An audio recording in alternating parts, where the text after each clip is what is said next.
साहब के लिए समर्पित है, बाबा साहब के विचारों के लिए समर्पित है। इसीलिए बाबा साहब के पंच तीर्थों का विकास करने का काम नरेंद्र मोदी जी की सरकार ने करने का काम। आजकल कांग्रेस के एक नेता हैं जो कभी अपनी जाति बताते हैं, कभी उन्हें गोत्र भी बताते हैं और कभी वो अपना जनेऊ भी दिखाते हैं, लेकिन वो समय समय पर अपना चेहरा और अपनी बातें बदलते रहते। एक बार वो जनेऊ दिखाते थे, जाति बताई, गोत्र बताया, लेकिन आजकल उनको ओबीसी याद आ रहा है।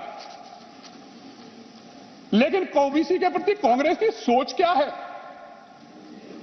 नेहरू जी ने जिस जनगणना की वो बात आज कर रहे हैं, नेहरू जी के विचार क्या थे उस पे? नेहरू जी ने उसके बारे में कहा क्या था? कभी कम से कम उसको तो पढ़ लेते। नेहरू जी ने कहा था, आजादी के बाद नेहरू सरकार ने निर्णय लिया था कि ओबीसी की भारतीय सूची की कोई आवश्यकता नहीं है। यह किसी और ने नहीं किया था, यह देश की तत्कालीन कांग्रेस की सरकार और नेहरू जी का निर्णय है, यह किसी और का निर्णय नहीं है। आज आपको ओबीसी याद आ रहे हैं, आज आप ओबीसी की बात कर रहे हैं और ओबीसी की बात भी करना चाहता हूं। 3 आयोग बने आजादी के बाद। 3 आयोग किसने बनाए? आपको किसने रोका था उन तीनों आयोगों की रिपोर्ट लागू करने से? क्या विचार थे आपके? पहले आयोग की रिपोर्ट क्यों नहीं लागू की आपने? कालेकर कमेटी की रिपोर्ट आपने क्यों लागू नहीं की? और जब मंडल आयोग की रिपोर्ट लागू होनी हुई तो राजीव गांधी जी ने उसका विरोध किया था। यह किसी और ने विरोध नहीं किया था, राजीव गांधी ने इसका विरोध किया था। आज आप ओबीसी की बात करते हैं, जिस ओबीसी के आरक्षण लागू करने की बात और तीनों रिपोर्टों को जो आपके शासन में आई थी, जो आपके समय की थी, आपको लागू करने से किसने रोका था?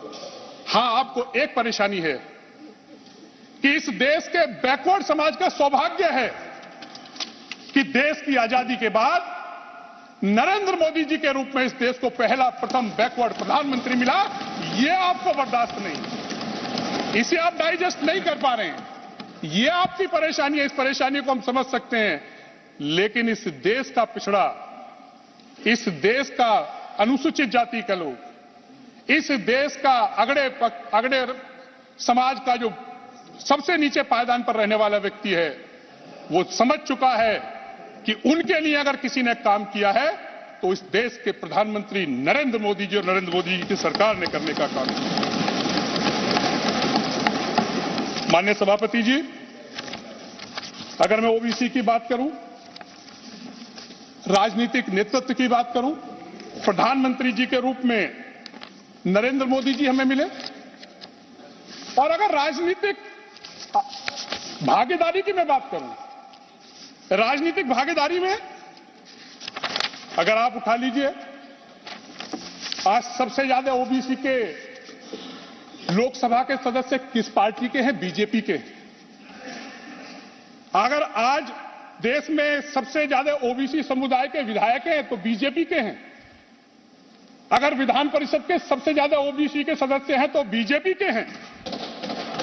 आज सबसे ज्यादा इस देश की आजादी के बाद मंत्री अगर बने ओबीसी के तो वो नरेंद्र मोदी जी की सरकार में बने।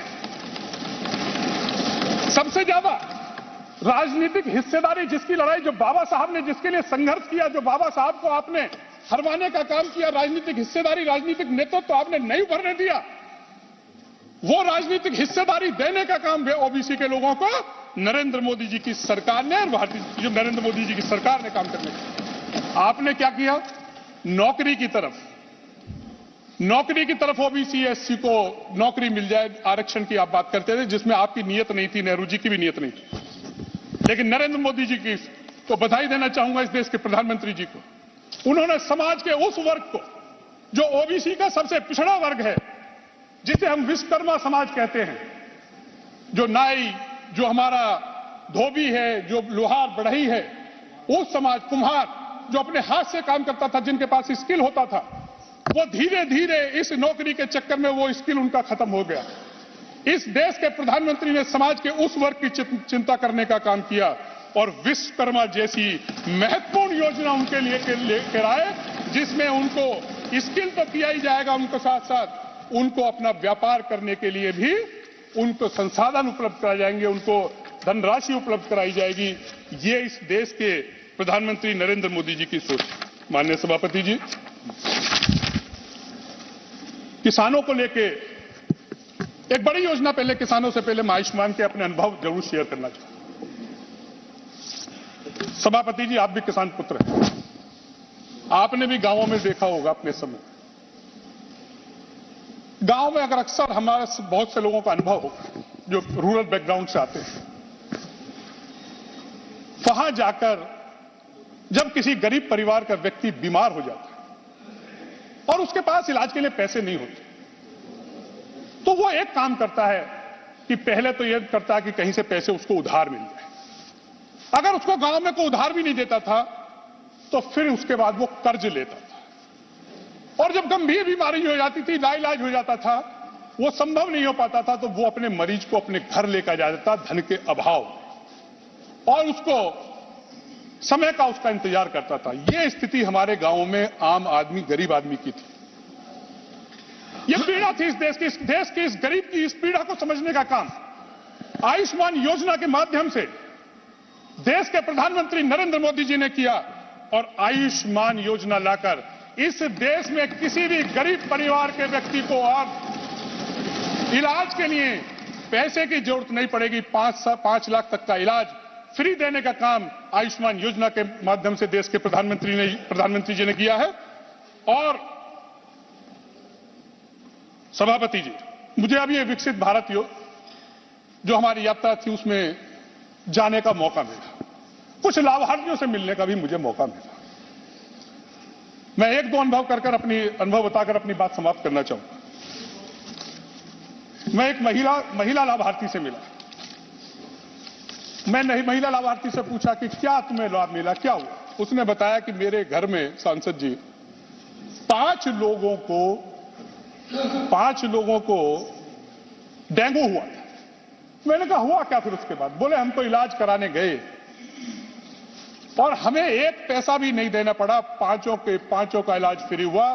तो मैंने कहा इससे पहले क्या होता? बोले सांसद जी हम नहीं इतना अच्छा इलाज करा पाते अगर आयुष्मान कार्ड हमारे पास नहीं होता।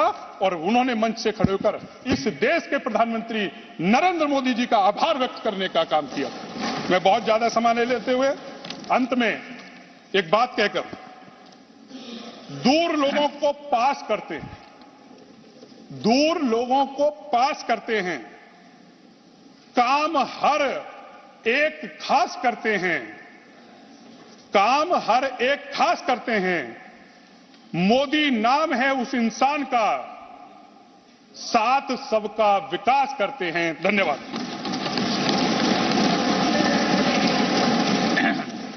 कुछ तस्वीर आपके सामने रख रहे हैं इस वक्त। प्रधानमंत्री नरेंद्र मोदी की क्या खास बातें थी संसद में, मोदी की जो गारंटी थी लोकसभा में, वो आप जान लीजिए। सीट पर अगर बात करें 400+ लाएंगे, अर्थव्यवस्था पर भी इन्होंने कहा तीसरी महाशक्ति बनाएंगे। पीएम क्या?